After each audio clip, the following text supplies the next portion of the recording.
Welcome, David Zock, the Futurist. We're super happy to Hi, have you. Chip. Glad to be here. Good to see Here you. being in a home in isolation, right? Yes, and our virtual quarantine. It's nice. Yes.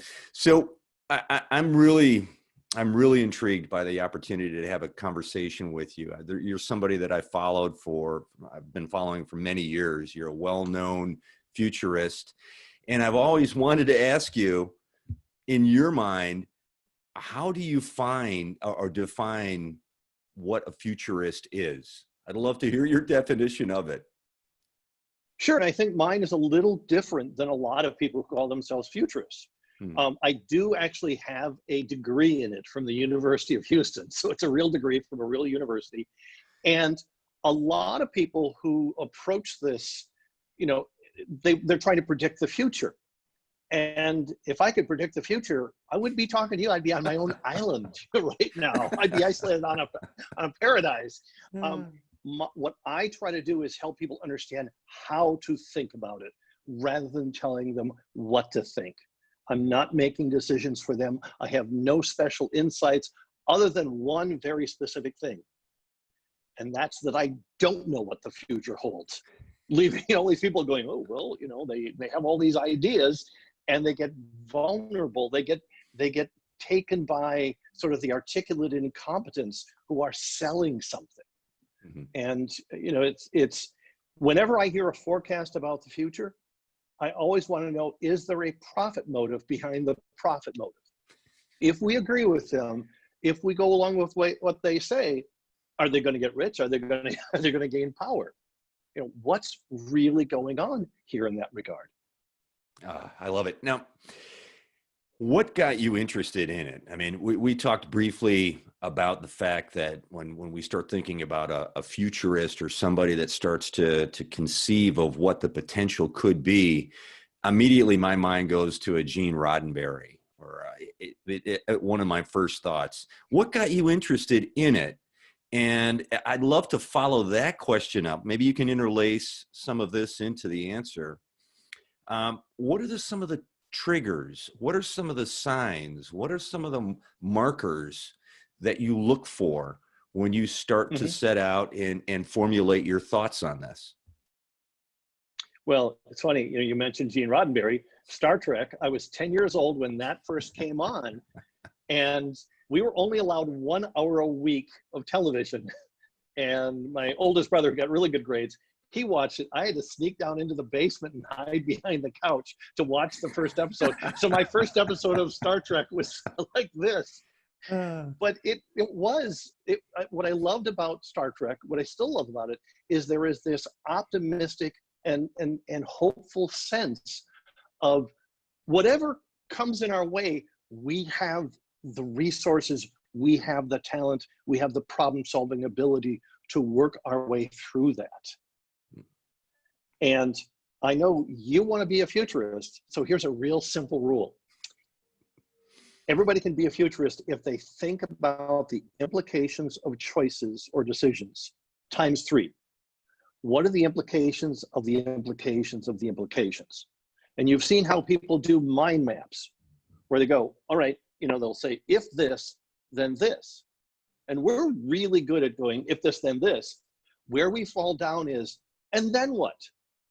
But what a mind map does is you have to give multiple answers to what else does this mean?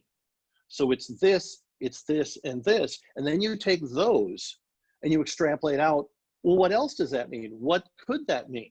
And you take something that you initially think is negative or positive and see how it might turn bad. And my favorite example is, I hated school. I never liked school. I was a good learner, just never liked school. And so there's the sense of sometimes when you make a decision, you delay gratification. And what you do is you invest in your decisions in terms of, what else might this mean? And eventually it can pay off. But you want to be exploring the possibilities. This is the same kind of skill that if you ever went out for sports in school, a coach teaches you all these different plays.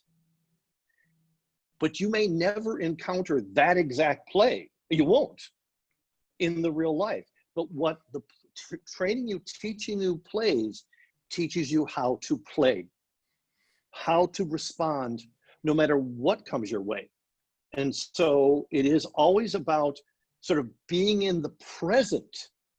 What's the present really like? You know, and I don't know about you, but I find that not only are most people, but including myself, a little delusional about what's really going on. Particularly these days. Yeah, Yeah. yeah.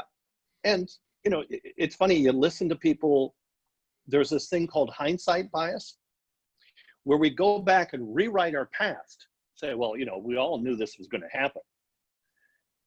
And there's always these inklings, but we didn't have enough money, or we didn't have sort of enough incentive to place those bets. And in a country like America, I think we are so comfortable, or at least we were, that we don't look at risk through, you know, clear eyes. Yeah. Well, therein lies obviously some of the things that we really wanted to touch on today when we start to think about what a post-COVID world looks like. I mean, this is the perfect opportunity for us to take into consideration that mind motion of working through the various ripple effects of what ifs. Mm-hmm. And I'd be curious to hear some of your thoughts on what if. Well, I think one thing that is going to be very clear, and I'm not predicting the future here, I'm just identifying some things that are sort of glaringly obvious as we move forward. The whole notion of unfettered globalization and not having redundancy built in. You know, we exported all the manufacturing to China because it allowed us to export our pollution. It allowed us to export our labor issues. Well, now those are coming back. And I think that we are smart enough, particularly with, I mean, logistics is an amazing thing. You know, if you look at the economy, it's driven either by logistics or creativity. And when those two meet in the center, that's design. So it's design thinking. But we're going to be, I think, much better with our understanding of logistics, with things like redundancy. I definitely hope we do bring more manufacturing back, but we're going to have to really rethink, where's that labor going to come from? And there may be an awful lot of people who were working in offices may find themselves working in factories, but it's not the factory of our grandfathers. Yeah. It's the factories of where it involves, I would say, not just simply, education is not the key to the future. Being intelligent is. Mm-hmm. Yeah, excellent. Well, I'll have to take you to the Amazon Fulfillment Center once we're allowed to get back into society, yeah, and show you a pretty incredible environment that is, to a large degree, automated by robots and other fun things. Mm-hmm. But you know, I want to be mindful of our time here together. I know that you're also in the throes of writing a book, and I'd love to hear a little bit about the body of work that you're creating now. So it's called The Fog of Progress: Finding Clarity and Connection in Uncertain Times. And what has been fascinating is this was decided back in early February. And then this COVID thing shows up, and the term uncertain times is everywhere. You know, I should have seen that coming, right? It is, again, it's not a book of predictions, and it's more aimed at individuals on how to think through some of this stuff. A very simple thing that I think is rather relevant for your viewers is we have become obsessed with news and the new. And it's always, you know, it's almost like rats to the lever, where we keep going back to check, is there something new? Well, I want to suggest that people learn to balance news with olds. News is the stuff that's changed since yesterday that you might need in order to navigate. Old is therefore the stuff that hasn't changed since yesterday that you also might need to know in terms of navigating. News gets put out there sort of on the second. It's constantly updated.